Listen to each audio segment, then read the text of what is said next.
रायपुर दक्षिण उपचुनाव को लेकर शोर थम चुका है। अब प्रत्याशी घर घर जाकर प्रचार कर सकेंगे। बीजेपी और कांग्रेस दोनों ही राजनीतिक दलों ने जमकर प्रचार प्रसार किया। वहीं जीत के लिए दोनों ही पार्टी आश्वस्त नजर आ रही हैं। दोनों दलों के अपने अपने दावे हैं। चुनाव प्रचार के आखिरी दिन दोनों पार्टियों ने पूरी ताकत झोंक दी। बीजेपी से सीएम विष्णुदेव साय ने रोड शो किया तो कांग्रेस से पूर्व सीएम भूपेश बघेल ने 4 जनसभाओं को संबोधित किया। इसके साथ ही दोनों पार्टियों के दिग्गज डोर टू डोर कैंपेन में भी जुटे। चुनाव प्रचार के आखिरी दिन सोशल मीडिया पर भी जमकर वार पलटवार चला।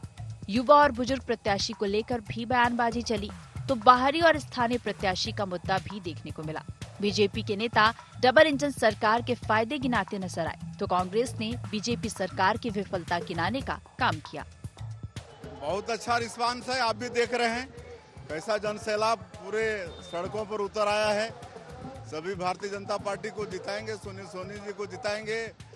पूरी जनता का विश्वास, मतदाता का विश्वास हमारे यशस्वी प्रधानमंत्री पर है, भारतीय जनता पार्टी पर है, छत्तीसगढ़ की सरकार पर है, 10 महीना के कामों पर है। कांग्रेस पार्टी ने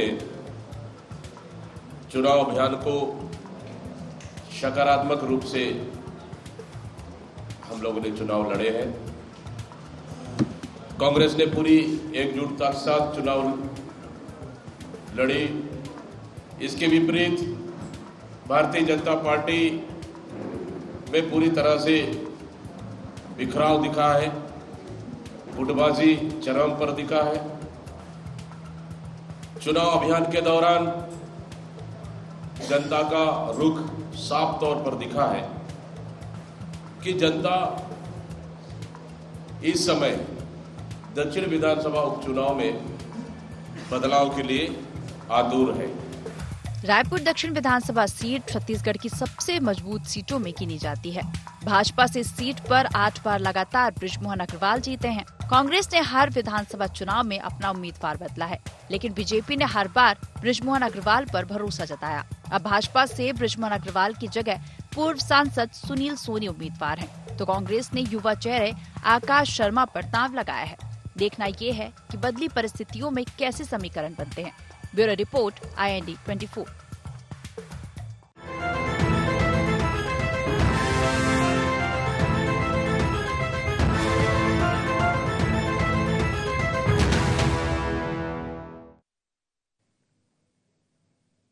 नमस्कार, गुहार छत्तीसगढ़ देख रहे हैं आप और मैं हूं आपके साथ खुशी व्यास। दक्षिण का मैदान और आखिरी घमासान। जी हां, दक्षिण रायपुर दक्षिण वो सीट जिसको लेकर सरगर्मियां काफी तेज है। रायपुर दक्षिण वो सीट जिस पर अब उपचुनाव होने वाले हैं।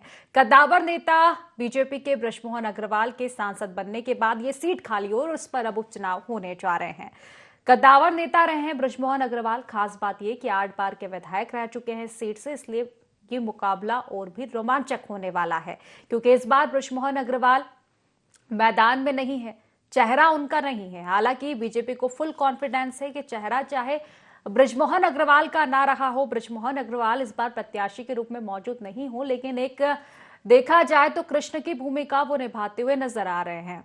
देखा जाए तो प्रत्याशी वो नहीं है, लेकिन पूरी तरह से मार्गदर्शन करते हुए नजर आ रहे हैं। उधर अगर बात कांग्रेस की करें, कांग्रेस भी तमाम दाव इस सीट को लेकर लगाती हुई नजर आ रही है। दावे किए जा रहे हैं कांग्रेस की ओर से कि इस बार जीत कांग्रेस की होगी और एक कॉन्फिडेंस कांग्रेस में भी आ चुका है, क्योंकि चेहरा बृजमोहन अग्रवाल जी नहीं है।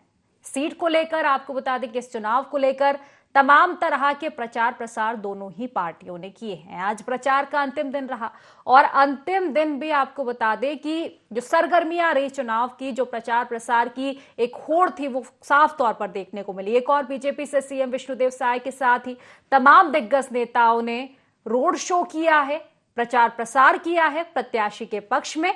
दूसरी ओर अगर हम बात करें कांग्रेस की, तो कांग्रेस की ओर से भी कई तरह की जनसभाएं की गई है। टक्कर का मुकाबला देखने को मिल रहा है।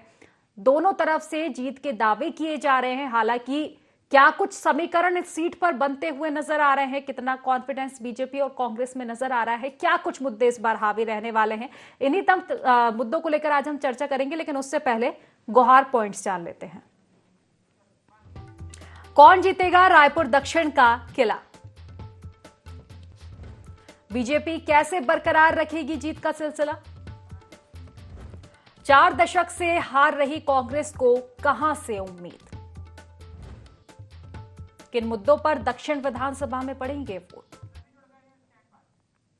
तो इन्हीं सब मुद्दों को लेकर आज हम चर्चा करेंगे। चर्चा की शुरुआत करें उससे पहले खास मेहमान हमारे साथ जुड़ चुके हैं। सबसे पहले आपका परिचय करवा देती हूं। बीजेपी से हमारे साथ संदीप शर्मा जी जुड़ चुके हैं प्रतिक्रिया रखने के लिए। कांग्रेस से हमारे साथ प्रवक्ता अजय गंगवानी जी जुड़ चुके हैं और वरिष्ठ पत्रकार कौशल स्वर्णबेर जी भी हमारे साथ जुड़ चुके हैं। आप तीनों मेहमानों को बहुत बहुत स्वागत है इस खास चर्चा में।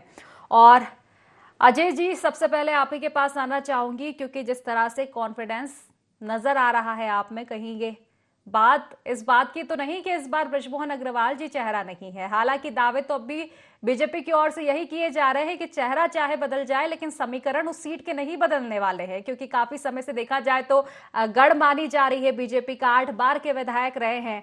टफ लग रहा है मुकाबला?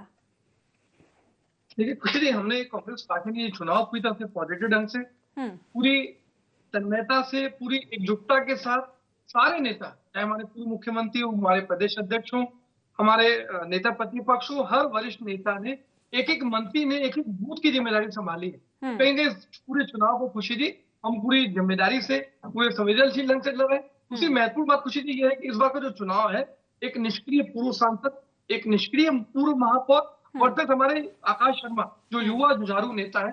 दूसरी महत्वपूर्ण बात है खुशी जी कि 18% वोट जो ब्राह्मण समाज से है, लगातार ब्राह्मण समाज का पूरा समर्थन हमको मिल रहा है। दूसरी महत्वपूर्ण बात यह है कि अभी तक तो बृजमोहन जी 34 साल से यहाँ विधायक रहे, लेकिन आज खड़ाऊ लेके जिस प्रकार से सुनील सोनी जी उनके खड़ाऊ लेके चुनाव के बीच जा रहे हैं, तो छतरी की जनता, रायपुर की जनता ये देख रही है कि उनको एक रिमोट कंट्रोल का, एक रबर स्टैम्प का, एक कठपुतली विधायक के बजाय एक सक्रिय युवा जुझारू नेता जो एनएसपी अध्यक्ष जिम्मेदार जैसे पद पे रहा, यूथ कांग्रेस जैसे प्रदेश अध्यक्ष पद पे रहा, तो हम एक जुझारू नेता को, एक युवा नेता को उतार रहे हैं। लेकिन भारतीय जनता पार्टी कहीं ना कहीं बृजमोहन की जिद के चलते, उनकी पसंद के चलते सुनील सोनी को टिकट देनी पड़ रही है। आज इनके समय में बहुत अच्छे युवा नेता थे, चाहे नंदन जी हो, अमित साहू जी हो, संजय श्रीवास्तव जी हो। मुझे ऐसा लगता है खुशी जी ये सारे सुनील सोनी से बेहतर उम्मीदवार थे, लेकिन क्योंकि बृजमोहन की जिद थी, बृजमोहन की पसंद थी, आज उनको टिकट देनी पड़ती है।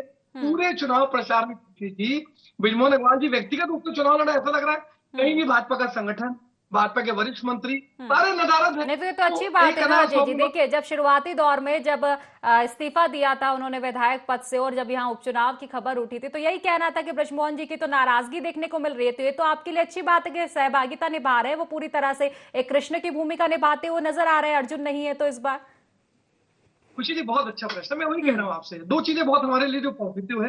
देखिए बृजमोहन अग्रवाल की व्यक्तिगत इमेज अच्छी थी, उनका जनता से सीधा जुड़ाव था।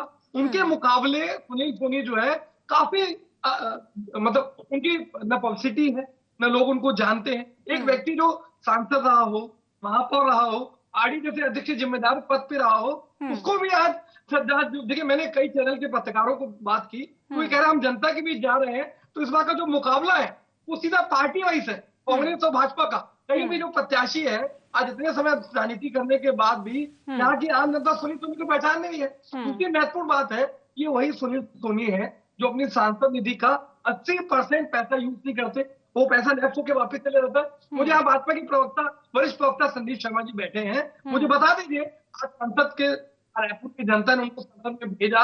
आज मात्र 5 सालों में 158 सवाल पूछे, जो राष्ट्रीय औसत का आधा था। दूसरी बात, लगातार जो मोदी सरकार शिक्षण के साथ जो भेदभाव करती रही, उसमें क्या कभी उन्होंने प्रश्न उठाया?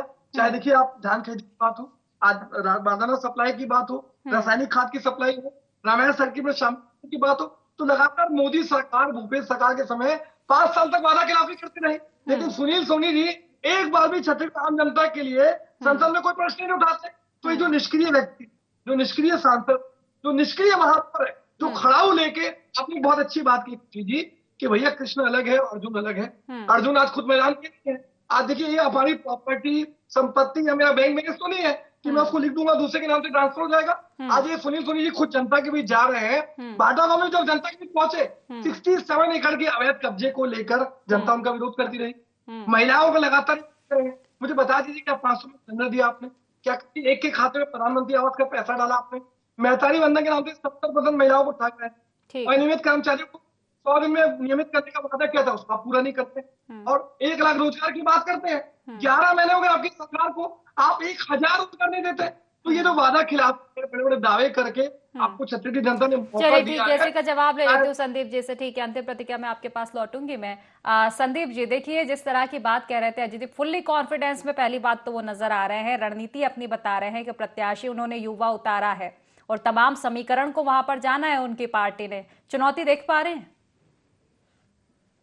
देखिए, कोई चुनौती नहीं है यहाँ पर इस चुनाव में। निश्चित रूप से भारतीय जनता पार्टी प्रचंड मतों से जीत रही है। हाथ कंगन को आरसी क्या, पढ़े लिखे को फारसी क्या।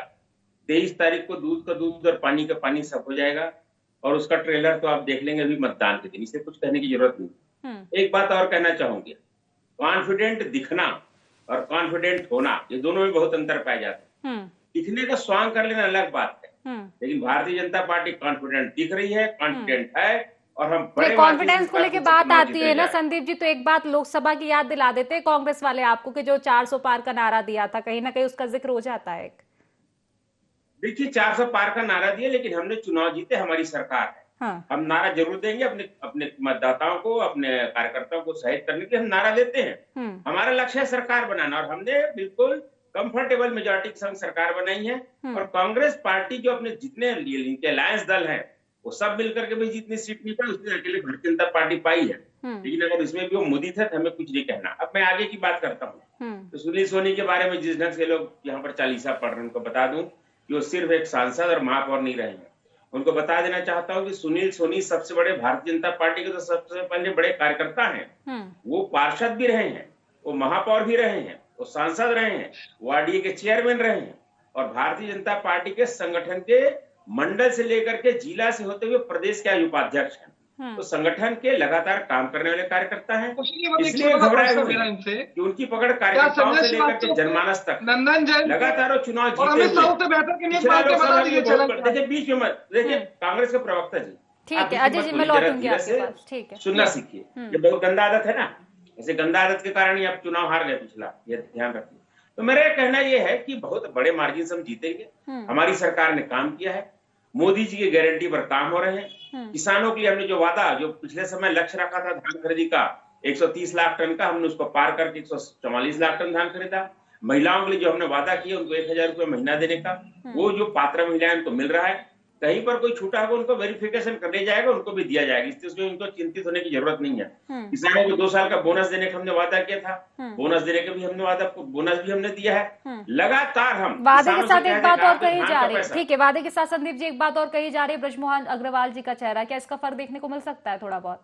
नहीं देखिए, शुरुआती दौर में इस तरह की बातें निकली थी कि नाराजगी शायद उनके समर्थकों की देखने को मिल रही है। हमारे नेता हैं ब्रजमोहन अग्रवाल जी, इस क्षेत्र में लगातार 8 बार चुनाव जीते हैं। वो अब लोकसभा में चले गए हैं और दिल्ली पर केंद्रीय स्तर की राजनीति कर रहे हैं। जन जन के नेता है वो, इस क्षेत्र में घर घर तक उनकी पहुंच है। इसलिए अगर उनका चेहरा कहीं पर है तो इनको क्या पीड़ा हो रही है कांग्रेस को?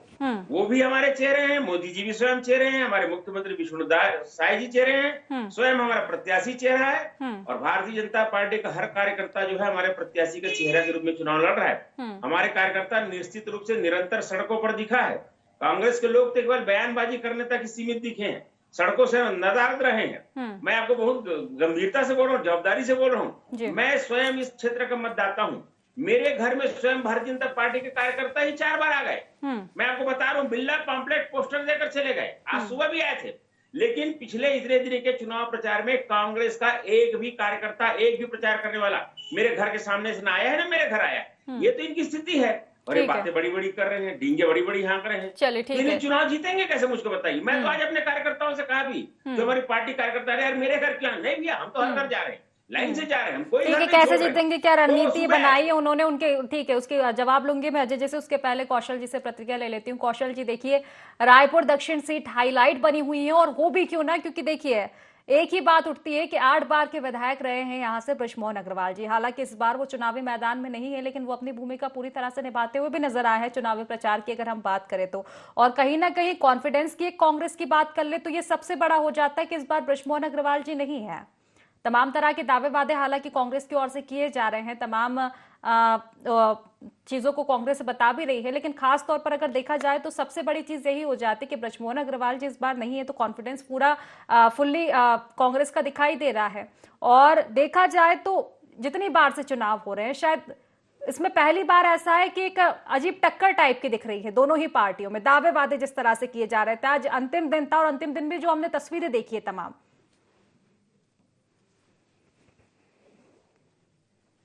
इस बार बृजमोहन अग्रवाल चुनाव नहीं लड़ रहे हैं। निश्चित तौर पर आप देखेंगे कि इतने लंबे समय बाद जब कोई बड़ा चेहरा उस चुनाव का प्रत्याशी नहीं है, तो दोनों ही दल के जो प्रत्याशी रहे हैं उनको ये उम्मीद जगी है कि क्यों न इस बार हम मैदान मार लें। और यही वजह है कि दोनों दल की ओर से जो प्रत्याशी घोषित किए गए, निश्चित तौर पर कांग्रेस ने नया चेहरा वहां से दिया। कांग्रेस हर बार वहां से नया चेहरा देती है, लेकिन भारतीय जनता पार्टी की ओर से भी ये उम्मीद थी कि कहीं न कहीं भारतीय जनता पार्टी इस बार किसी नए चेहरे को वहां से मैदान में उतारेगी। लेकिन क्योंकि सुनील सोनी विधायक के रूप में पहली बार चुनाव लड़ रहे हैं, मुझे ऐसा लगता है कि उनको सब जानते हैं, वो महापौर रहे हैं, सांसद रहे हैं, आरडीए के अध्यक्ष हैं, तो एक परसेप्शन पता रहता है कि कौन सा व्यक्ति कैसा है। वही आप बात करेंगे जो दोनों प्रत्याशियों की जो आपने बात कही, निश्चित तौर पर जो दोनों ही दल में आप देखेंगे भीतरघात की स्थिति भी कांग्रेस में देखने को मिली थी जब जिस समय टिकट की घोषणा हुई थी। और ये बात जब शुरू में आप देखेंगे कि कुछ लोगों ने विरोध करना भी शुरू कर दिया था, कुछ प्रत्याशी ये निर्दलीय फॉर्म भरने के लिए, निर्दलीय चुनाव लड़ने के लिए फॉर्म भर चुके थे। तो कहीं न कहीं जो स्थिति थी वहां पर दक्षिण विधानसभा क्षेत्र में, ये देखा गया था कि न सिर्फ कांग्रेस बल्कि भारतीय जनता पार्टी की ओर से बहुत लोग आशान्वित थे कि इस बार कहीं न कहीं उनको मौका मिलेगा। और यही वजह है कि आप देखेंगे निश्चित तौर पर प्रचार दोनों ही दल से कर रहे हैं। जो चुनाव के दावेदार थे वो भी पार्टी के जो प्रत्याशी है उसके साथ चुनावी मैदान में डटे हुए हैं। लेकिन यहाँ पर देखने वाली बात यह है कि उपचुनाव है और उपचुनाव कभी भी सरकार नहीं हारती है। एकाध जो विसंगतियां हो सकती है, लेकिन मुझे ऐसा लगता है कि यदि जिस पार्टी की ओर से भीतरघात कम होगा, उपचुनाव में आप देखेंगे मतदान का प्रतिशत भी कम होता है। शिवरतन शर्मा जी प्रेस कॉन्फ्रेंस ले रहे थे, उन्होंने दावे के साथ कहा है कि 2023 के चुनाव में बृजमोहन अग्रवाल ने जितने वोटों से चुनाव जीता था उस रिकॉर्ड को हम तोड़ेंगे। तो कहीं से मुझे ऐसा लगता है कि बहुत बड़ा जो उन्होंने दावा किया है और इस तरह की स्थिति वहां पर देखने को नहीं मिली जो वो दावा कर रहे हैं। तो कहीं के जीत हार का जो अंतर है वो बहुत ज्यादा नहीं दिखेगा, क्योंकि जिस तरह की स्थिति वहां पर दिख रही है, दोनों ही दल के नेता जो चुनावी मैदान में उतरे हैं, जिस तरह से लोगों के बीच पहुंच रहे हैं, हो सकता है कि कुछ गलियों में छूट गए। भारतीय जनता पार्टी के लोग भी रोड शो कर रहे हैं, कांग्रेस के लोग भी रोड शो कर रहे हैं, हर वार्ड में हर जनपति घूम रहा है, लेकिन वहां पर मतदाता इस बार देखिए खामोश है। वो ये बोलने की स्थिति नहीं है कि किसका पलड़ा भारी है। और यही वजह है कि आज कांग्रेस और भारतीय जनता पार्टी दोनों ही दल के नेताओं ने प्रेस कॉन्फ्रेंस करके अपनी अपनी जीत के दावे किए और ये बताने की कोशिश की है कि हम प्रचार में उनसे बेहतर है। भारतीय जनता पार्टी जहां कांग्रेस के पुराने जो 5 साल के जो कार्यकाल है, उनकी जो कारगुजारी है, उनके जो करप्शन है, उनको चुनावी मुद्दा बनाकर चल रही है, तो वहीं कांग्रेस जो सहाय सरकार के 10 महीने के कार्यकाल में जो अपराध की जो गतिविधियां बढ़ी, लगातार जो अपराध हो रहे हैं, उसको लेकर वो मैदान में थी। तो कहीं पे दोनों ओर से मुद्दों की कोई कमी नहीं है। अब देखना ये होगा कि क्या वोटिंग परसेंटेज विधानसभा जो मुख्य चुनाव हुए थे उसकी तरह जाते हैं या उससे कम होते हैं, क्योंकि लोगों को घर से बाहर निकालना उपचुनाव में बड़ा कठिन काम होता है। और जिस तरह से ब्राह्मण समाज की यदि बात करें, निश्चित तौर पर भारतीय जनता पार्टी के प्रवक्ता ब्राह्मण समाज के आते हैं, वो बैठे हैं, और ब्राह्मण समाज के लोगों ने कांग्रेस और भारतीय जनता पार्टी दोनों से टिकट की मांग की थी। भारतीय जनता पार्टी ने तो प्रत्याशी नहीं उतारा, लेकिन कांग्रेस ने ब्राह्मण समाज के कैंडिडेट उतारा है। तो कहीं के आप देखेंगे वहां पर ब्राह्मण भी एक बड़ा वोट फैक्टर है, ओबीसी समाज जो है बड़ा वोट समीकरण बनते हुए नजर आ रहे हैं। लेकिन एक बेहतर बात आपने कही है कि वोटर्स जरूर साइलेंट है इस बार, लेकिन जो विपक्ष की एक्टिव, जिस तरह से विपक्ष एक्टिव नजर आ रहा है, तो परिस्थितियों में बदलाव तो होगा। अगर बीजेपी जीतती भी है तो कहीं ना कहीं जो लीड रहती थी एक जीत की, जो वोटों का अंतर रहता है, मुझे नहीं लगता कि पहले की तरह इतना दिखाई देगा। हालांकि देखने वाली बातों के नतीजे क्या कुछ आएंगे। अजय जी आपके पास आऊंगी। प्रथम प्रतिक्रिया जो आपने दी, एक बात आप कह रहे थे जो मैंने नोटिस की, और इसके साथ ही जवाब भी लूंगी मैं संदीप जी का। जिस तरह से उनका कहना था कि कांग्रेस जिस तरह की डींगे मार रही है कि जीत जाएंगे, तो आखिर कैसे जीत जाएंगे, रणनीति क्या रहेगी। और देखिए आप पार्टी की बात कर रहे थे, पहली प्रतिक्रिया में मैंने सुनी थी कि पार्टी के बीच चुनाव है, तो पार्टी के बीच तो चुनाव अभी भी निकला है। विधानसभा में तो आपके लिए जो नतीजे रहे अनएक्सपेक्टेड रहे हैं कांग्रेस के लिए। समय मिला था लोकसभा में सुधार का, लेकिन लोकसभा में पहले से भी अच्छे नतीजे नहीं रहे आपके, पहले से खराब नतीजे रहे लोकसभा में। अब हाल ही में फिर से अब उपचुनाव, ये तीसरा चुनाव आ रहा है, आखिर क्या समीकरण बदल गया ऐसे? देखिए, मैं 4 से 5 बिंदु महत्वपूर्ण है। सबसे पहले हम चर्चा कर लें कि दक्षिण जो चुनाव, उसका मुद्दा क्या है। सबसे महत्वपूर्ण 3 मुद्दे हैं आपका। सक्रिय युवा नेता वर्सेस निष्क्रिय सांसद और महापौर, पहली बात। लगातार छत्तीसगढ़ में बढ़ते अपराध, दूसरा मुद्दा।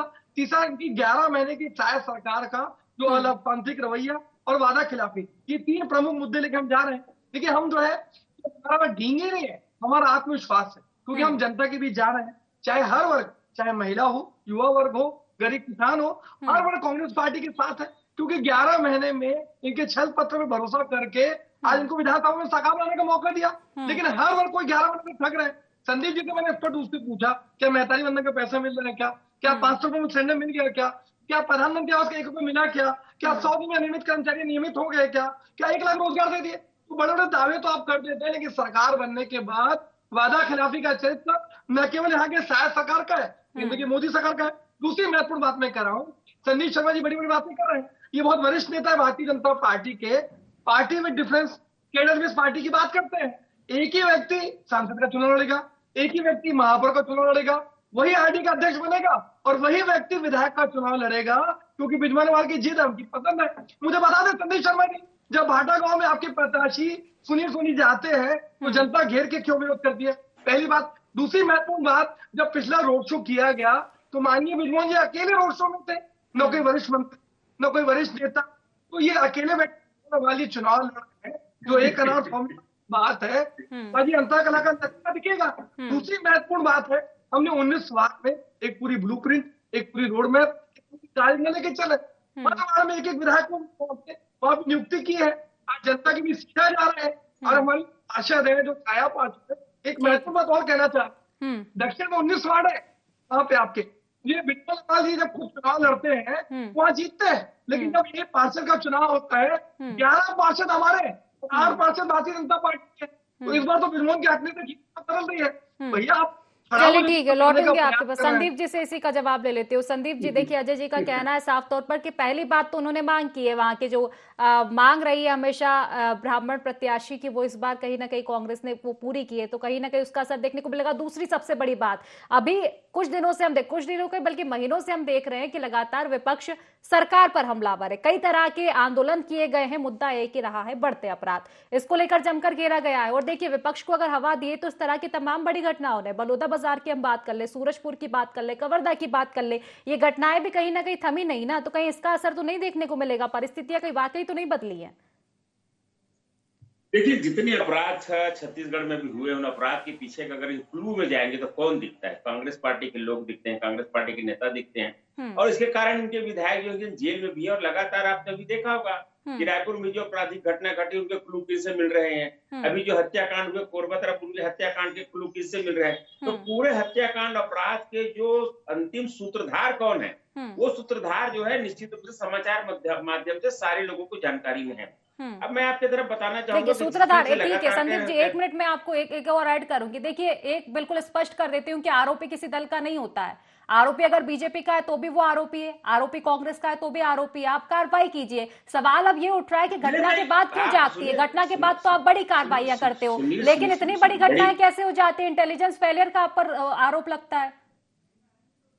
देखिए बहुत सारी घटना हमने रोकी है, भाई सरकार ने रोकी है, कहीं पर कोई घटना हो गई है, उस घटना के पीछे कौन है, कौन लोग ऐसे हैं जो इस घटना को पारित करवा के सरकार को बदनाम करने की कोशिश कर रहे हैं? अब दिवाली के दिन दोनों हत्यारोपी कौन है उसके पीछे बता दीजिए। मत बोलिए, आपका सरकार प्रशासन पुलिस हो रही है, यहाँ पे लगातार अपराध बढ़ रहा है। मेरे जवाब दे देंगे, आप आरोप लगा जवाब दीजिए ना। कांग्रेस पार्टी वो कांग्रेस पार्टी है जो बीजेपी को बदनाम करने के लिए, बीजेपी की सरकार गिराने के लिए, नरेंद्र मोदी की सरकार लौटूंगी मैं आपके पास, देखिए समय की कमी है, ठीक है आपके पास लौटूंगी। करोड़ों रुपया जार्ज सूरत से पैसा लेकर के देश की सरकार को बदनाम करने का जो षड्यंत्र रच सकते हैं, छत्तीसगढ़ की सरकार को बदनाम करने के लिए कुछ भी कर सकते हैं। ये सर्वविदित तथ्य है। क्या विषय बोलते हैं आप, क्या ये तरीका है? अजय जी देखिए लौटूंगी मैं आपके पास, नहीं है आप में, क्या बचपना करते हैं आप? संदीप आप बोल रहे थे मैं चुप था।